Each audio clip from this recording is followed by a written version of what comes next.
Hey everyone, welcome to a deep dive into something we all think about success. And not just success, but success later in life. Definitely a topic that resonates with a lot of people. We're diving deep into Success Stories After 50, a book filled with people who found amazing success later in life, like way later. I'm already excited. It's inspiring, for sure. The book really tackles this idea that success has an age limit, which it totally doesn't. And the book dives right into that in the intro, doesn't it? It basically says, forget what you think you know about age being a limitation. It might even be an advantage. That's the premise, yeah. And they talk about all this experience and resilience that older entrepreneurs have. They've seen it all, they get how things work, and they're not afraid to, take a chance because they've probably been through some tough times already. Okay, I am so ready for this.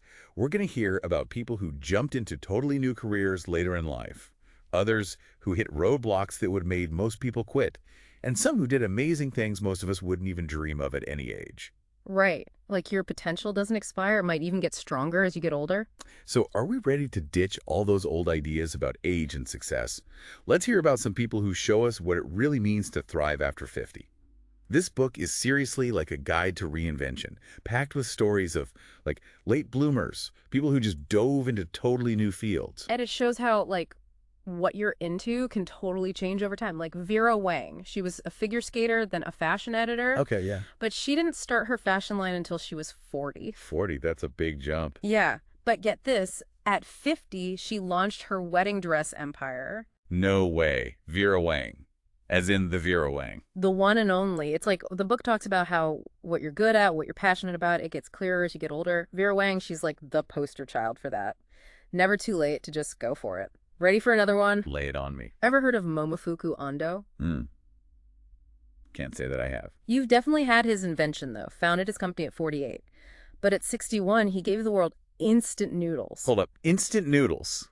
Like the go-to for, like, everyone. Yep. Mr. Ando, the man behind the late-night snacks, the quick lunches, all of it. Didn't even start until he was 61. Okay, my mind is blown. These stories are already making me rethink, like, everything. But what about those people who hit some major bumps in the road?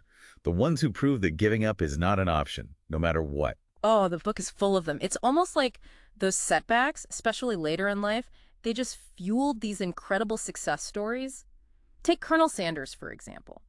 Didn't start franchising KFC until he was 62. 62. You're telling me this guy, at 62, when most people are thinking about retirement, decided to create, like, a fast food empire. It really makes you think about, what we define as a setback. Maybe it's actually, a redirection. Colonel Sanders' story always sticks with me.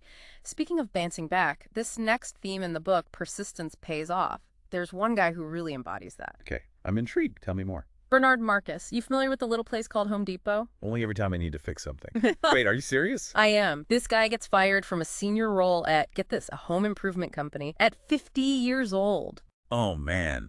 That's gotta hurt, especially, like, 50 feels like a tough age to be starting over. Right. But did he let that stop him? Nope. Took his experience, his vision, and co-founded Home Depot. Talk about turning a negative into, These stories are wild. It's like getting older gave these people some kind of superpower or something. Yeah. Resilience, clarity, that go-for-it attitude.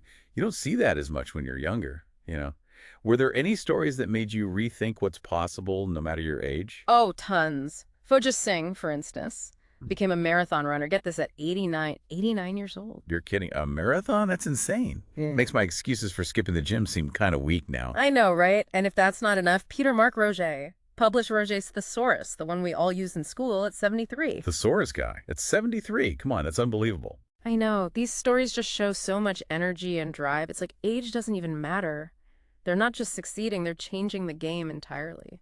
It makes you wonder about how we think about aging, Like, maybe 50 isn't the beginning of the end. It's like the start of something totally new and amazing. Exactly. And that leads into some of the broader themes of the book.